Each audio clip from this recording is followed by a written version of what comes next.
लखनऊ में all India bank pensioner and retirees association Uttar Pradesh मध्य इकाई द्वारा 3 वर्षीय अधिवेशन का आयोजन किया गया। अधिवेशन के दौरान वक्ताओं ने पेंशनरों को हो रही समस्याओं और बैंक के पेंशनरों की लंबित मांगों को प्रमुखता से उठाया। संस्था के पदाधिकारियों ने कहा कि पेंशन में संशोधन और अपडेशन करते समय महंगाई भत्ता जोड़कर पेंशन की पुनर्गणना की जाए ताकि पेंशनरों को आर्थिक राहत मिल सके। इसके साथ ही सभी पेंशनर निःशुल्क स्वास्थ्य बीमा सुविधा उपलब्ध कराने की मांग की गई। अधिवेशन के माध्यम से स्वास्थ्य बीमा योजनाओं पर लगाए गए जीएसटी कर को हटाने, सामूहिक बीमा योजना लागू करने की आवश्यकता पर जोर दिया। संगठन ने ये भी मांग उठाई कि पेंशनरों की समस्याओं के त्वरित समाधान के लिए एक अलग शिकायत निवारण प्रकोष्ठ की स्थापना की जाए। पदाधिकारियों ने कहा कि वर्षों से लंबित इन मांगों को लेकर पेंशनरों में लगातार असंतोष बढ़ रहा है। यदि जल्द समाधान नहीं हुआ तो आगे व्यापक आंदोलन की रणनीति बनाई जाएगी। इस अवसर पर लखनऊ इकाई के अध्यक्ष एस.एन. दुबे, प्रांतीय सचिव हरिहर प्रसाद सिंह सहित संगठन के कई पदाधिकारी सदस्य मौजूद रहे। ये त्रैमासिक अधिवेशन होता है तो जो हमारी कमेटी गठित होती है वो 3 साल के लिए होती है और 3 साल के बाद से फिर आम सभा होता है। आम सभा में फिर जो उसमें सारे मेंबर्स आते हैं और नई कार्यकारिणी का गठन करते हैं। इस दौरान जो हमारे दूसरे संगठनों के भी लोग आए होते हैं तो पिछली बैठकों के ऊपर चर्चा किया जाता है, उस पर निर्णय किया जाता है। आज के बैठक में मुख्य रूप से जिस चीज पर चर्चा हुआ वो ये है कि पेंशन अपडेशन या उसको लागू करना एक बैंक पेंशनर्स की बहुत पुरानी और जटिल समस्या है। इस बात पर चर्चा हुआ कि ये केस हमारा सुप्रीम कोर्ट में भी पड़ा हुआ है और वो रेगुलर हियरिंग में लगा हुआ है। तो जहाँ पर न्यायालय की बात है वो तो एक फ्रंट है, वो न्यायालय देखता है। संगठन की तरफ से भी हम लोग सतत प्रयास कर रहे हैं और इस प्रयास में वित्त मंत्री से और जो हमारे लोकल एमपीज हैं और जगहों के हैं उनके माध्यम से अपनी बातों को पहुंचाते रहते हैं।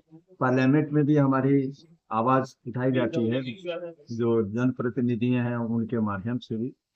वास्तव में है ये कि बैंक पेंशनर्स के साथ एक बार जो पेंशन फिक्स कर दी जाती है वो जिस तरीके से वर्किंग एम्प्लॉइज का हर 4 साल 5 साल पर एक बाइपार्टाइट होता है, उसके माध्यम से जो पैसे समझौते के साथ उसका निर्धारण होता है, उसी तरीके से पेंशनर्स के साथ भी हम चाहते हैं कि हमारा उसी के हिसाब से निर्धारण हो। क्योंकि एक बार जो पेंशन फिक्स हो जाती है तो महंगाई भत्ता तो जरूर थोड़ा बढ़ता है, लेकिन समय के साथ उसकी जरूरतें बढ़ती हैं, उसके मेंटेनेंस की चीजें बढ़ती हैं, मेडिकल खर्चे बढ़ते हैं।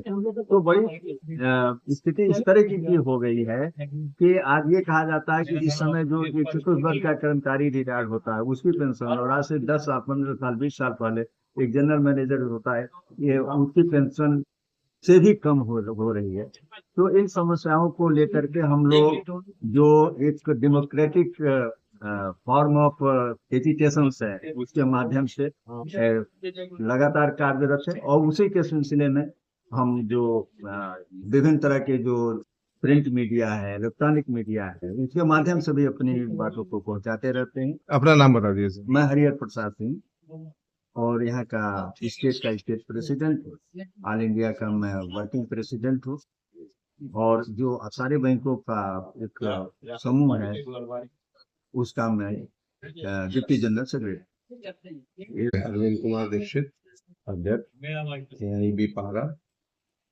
उत्तर प्रदेश मध्य।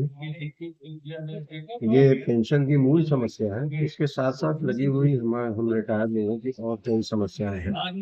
मेडिकल इंश्योरेंस होता है, जो कार्यरत कर्मचारी हैं उनके बीमे का भार पूरा का पूरा बैंक उठाती है, संस्था उठाती है। जैसे ही हम रिटायर होते हैं तो उस बीमे के प्रीमियम का पूरा भार रिटायरीज पर आ जाता है। तो हम लोगों की एक मांग तो ये है कि सही स्थिति तो ये होगी कि हमारे पूरे प्रीमियम का भार हमारी संस्था उठाए, नहीं तो कम से कम उसमें अच्छे राशि की अनुदान दिया जाए ताकि हम लोगों पर उसका भार कम पड़े।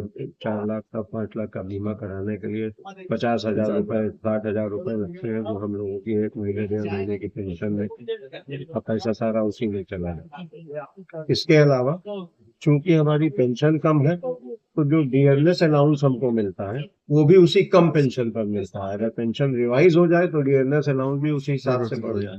तो समय के साथ इतनी समस्या आर्थिक हो गई है कि अब इस सब का निर्धारण होना बहुत आवश्यक है रिटायरीज के बेनिफिट की। ठीक है। तीसरी एक और चीज आई 2012 में जो हमारा समझौता हुआ, उसमें इन्होंने वर्किंग एम्प्लॉयज के लिए बेसिक पेंशन तो कम बढ़ाई, एक नई स्पेशल पे करके उन्होंने एक अलाउंस दी।